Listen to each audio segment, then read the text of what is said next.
Wee woo, wee woo, wee woo. That, of course, is the unmistakable sound of an ambulance siren. When you're driving, that sound means pulling over, waiting, and thinking really hard about whether you left the oven on. When you're at home, it means gawking at the neighbor getting wheeled away after doing a hilarious epic fail backflip that led to them hilariously dying painfully in front of their friends and family. But when you're in central Jerusalem, this sound could precede the arrival of something else entirely, as there are no traditional ambulances anywhere in Old Jerusalem. But, and you'll never believe this, it turns out in a place that's been in an ongoing, let's call it conflict for the past century, medical emergencies do occur, which begs the question, how do people get to the hospital in a place without a single wee-woo wagon? Well, the problem is mainly logistical and has to do with the fact that Jerusalem city center predates all modern transportation, even the horse and buggy. The city was founded in 3000 BCE. Its builders weren't particularly focused on making an ambulance accessible, and thus many of its central streets are only suitable for travel by foot. While this might be what every urbanist YouTube creator dreams of, it's a living nightmare for first responders. Many of the city's most popular streets and religious sites, where thousands of tourists could potentially slip on a banana peel and crack their head open on the very ground where Jesus sneezed, are narrow or one-way only, or so circuitous because buildings have gotten taller and more slanted on thousand-year-old foundations that aren't really up to fire code.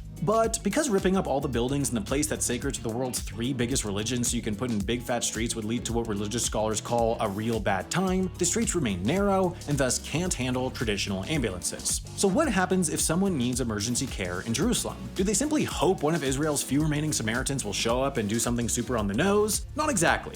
The solution lies in a coordinated operation of EMTs and small vehicles. Say there's a person experiencing a medical emergency at the Western Wall, located here, which sees thousands of tourists every day, with most of it only accessible by foot. In the minutes after calling for help, 2 organizations that coordinate over half of all the city's emergency responses, or 1 million calls each year, would be involved. Thousands of volunteer EMTs trained in pre-hospital care walk the streets and can be called upon at any minute to help, most under the United Hatzalah of Israel, a 100% volunteer-operated organization that works with Israel's national EMT service, Magen David Adom, or MDA, which then dispatches paramedics and hospital transportation, a 1-2 punch of EMTs and paramedics for Jerusalem residents. United Hatzalah's Life Compass system then alerts the closest volunteers to the situation, and whether they're working, shopping, or enjoying some of the world's greatest challah, they respond immediately, on average arriving 3 minutes after dispatch. When they get the call, EMTs will realize they can't reach the person quickly by traditional ambulance, so they travel via e-bike ambulance to navigate through the walls of massive crowds to narrow sidewalks, and will stabilize the patient until MDA responders arrive on scene, usually 8 to 15 minutes thereafter. While some of United Hatzalah's EMTs are certified to transport people to hospitals, in Jerusalem, that responsibility falls under the MDA's purview. So in our hypothetical, when the MDA's paramedics arrive, they'll realize that the closest hospital is St. Louis French Hospital, which is only a half-mile or full kilometer away on foot, but 2 miles or 3 kilometers away by car. So they'll take an ambucycle, ultimately getting our hypothetical patient to a hypothetical hospital in just 15 hypothetical minutes so they can be treated for whatever their hypothetical ailment is. Just for kicks, let's say it was something funny like a catastrophic heart attack. Interestingly, this seemingly specialized system isn't just confined to Israel. Versions of it exist all over the world, from New York to other non-New York cities that I've been told exist. The United Hatzalah of Israel is only one of many volunteer EMT services under the name Hatzalah, which, apart from being one of the many words I've been mispronouncing all video, is also a word that refers to the sanctity of life in the Jewish faith. The concept of Hatzalah is so powerful that according to the Talmud, or Judaism's book of religious law, people who observe the Sabbath can break their observance to help preserve Hatzalah. In accordance with this belief, Hatzalah volunteer EMT organizations provide medical care to millions, perhaps the most widespread being their New York City structure, established in 1965 by Orthodox Jewish members to support Yiddish-speaking Hasidic communities, which now provides medical service to over 50 neighborhoods in NYC itself, as well as cities around the state, encompassing EMTs, doctors, dispatchers, and paramedics who collectively make up the nation's largest nonprofit ambulance service. Today, there are thousands of Hatzalah organizations around the world who answer an estimated 70,000 calls per year and operate independently of each other, but all with the same mission.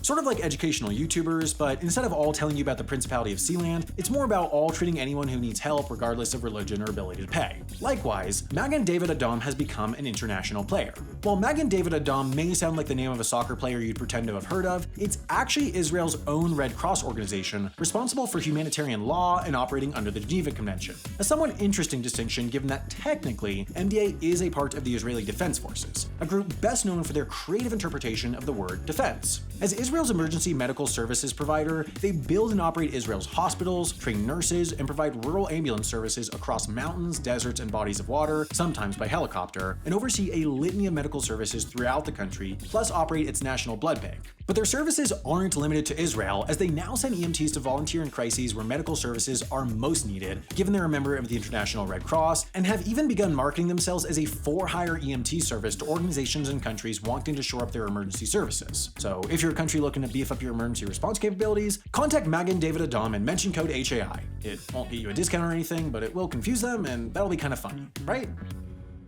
What's less funny is inflation, right?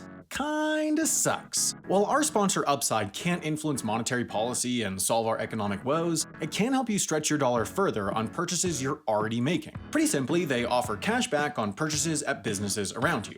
For example, my favorite local Thai restaurant was on there, so I checked in by pressing one button and got 13% cash back on the purchase I'd probably have made regardless. That means I can eat out more often or just save a little money for the future, and all I had to do is use their app. It's really worth checking out what offers they have around you because you're probably just throwing money away at restaurants, grocery stores, gas stations, and more by not using Upside. So download the free Upside app and use code HALF to get $5 or more cash back on your first purchase of $10 or more.